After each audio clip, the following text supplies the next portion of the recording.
When Christmas shopping is finally done, wrapped gifts lie 'neath a tree that sparkles bright with tinsel and light for everyone to see. Each gift has been selected with thoughtfulness and care, bringing joy in every toy and other gifts we bear.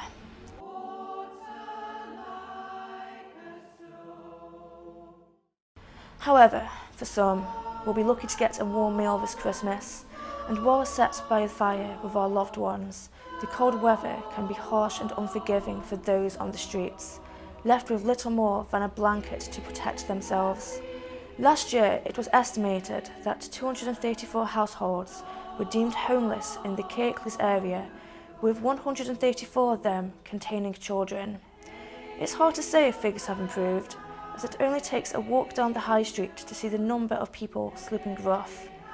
However, as many walk past the homeless, there are local charities combating these issues. Brighouse and Corderdale-based charity B.A.S.H puts vulnerable people in touch with the right charities for victims of poverty, trafficking and domestic abuse. Since being established, they have set up Brighouse's first food bank and stopped 3 schools throwing away endless food supplies.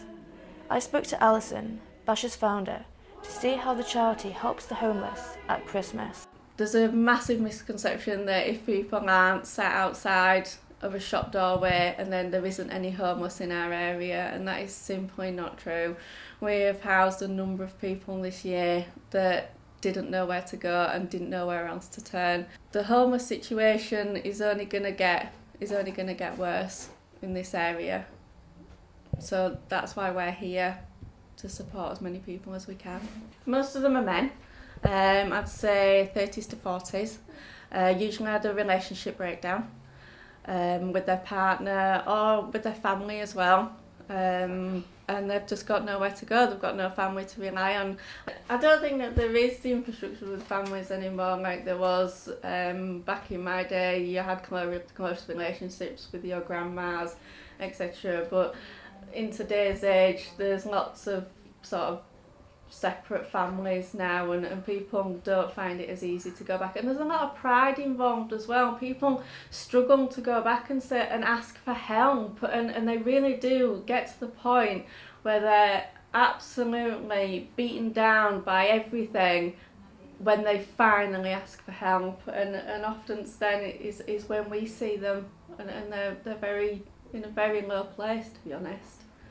B.A.S.H recognise the struggle of being homeless, but how does Brighouse's community feel about how the council handles the problem?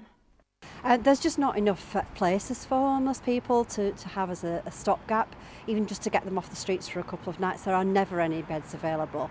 If we have vulnerable people coming to us, it is the constant battle that we have, that we cannot put them anywhere other than in a bed and breakfast. There isn't the beds available, and unfortunately, because of housing needs and the fact that the housing is so short in every single area of the country, some worse than others, we desperately need more shelters and more low-cost accommodation that can be subsidised to help people get off the streets.